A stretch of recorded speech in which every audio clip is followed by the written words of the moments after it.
Hello again.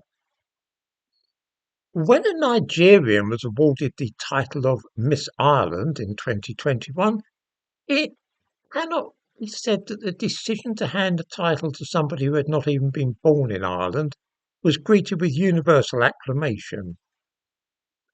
There were those who viewed it as a political gesture designed to emphasise how multicultural and progressive the country had become. Such feelings have been even more marked in Malta since the crowning of Miss Universe Malta a couple of weeks ago. A middle-aged African single mother won the coveted title, and one would be hard-pressed to find any ordinary person in Malta who did not express reservations about the matter. The Maltese have a strong national identity, one which is, by the way, unique in Europe. Almost every European language is Indo-European, with the exception of Finland, Estonia, and Hungary, and the Basque language, obviously.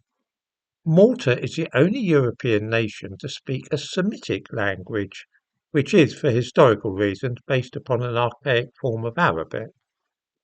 The Maltese are proud of their history. Unfortunately, like so many other European countries, Maltese history and heritage is being slowly but surely erased. You see, their country lies directly between Libya and Italy, so they are right in the path of all those boatloads of various illegal immigrants who leave Libya, heading for Europe in the first instance, and ultimately, of course, Britain.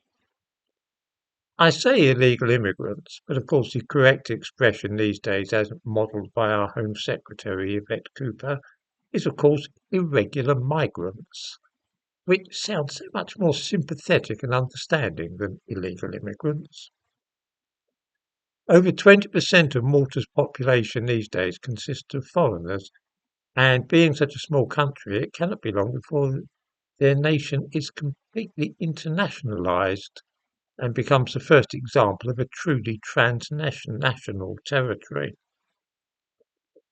It was, of course, as part of the softening up process to get the Maltese to accept this state of affairs with equanimity that it was thought a good idea to rig the beauty contest, which selected the representative of the island who would enter Miss Universe on Malta's behalf. Beatrice Njoya is a perfect pin-up of the new Maltese, as you may not inaptly call them. Of course, at one time, attractive young single women born in the country who would have been considered the appropriate entrance for a beauty contest of that kind. But not anymore.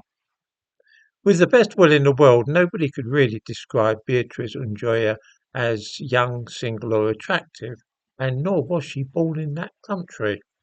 She's from Cameroon in West Africa.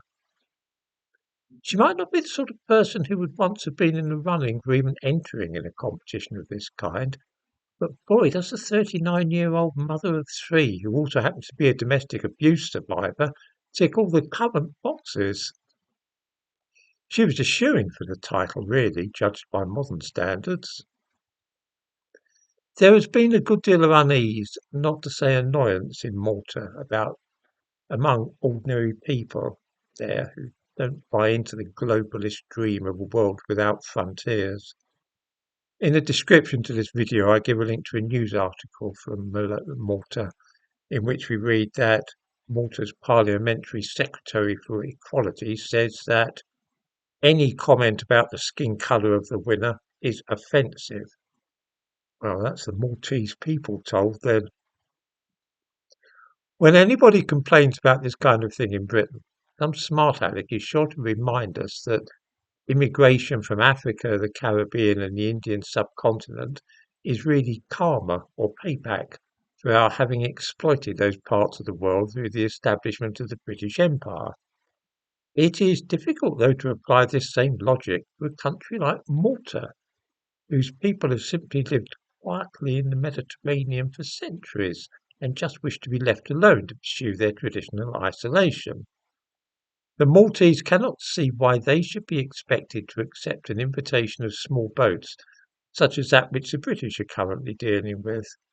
They don't think it's fair, and many of us are inclined to agree with them.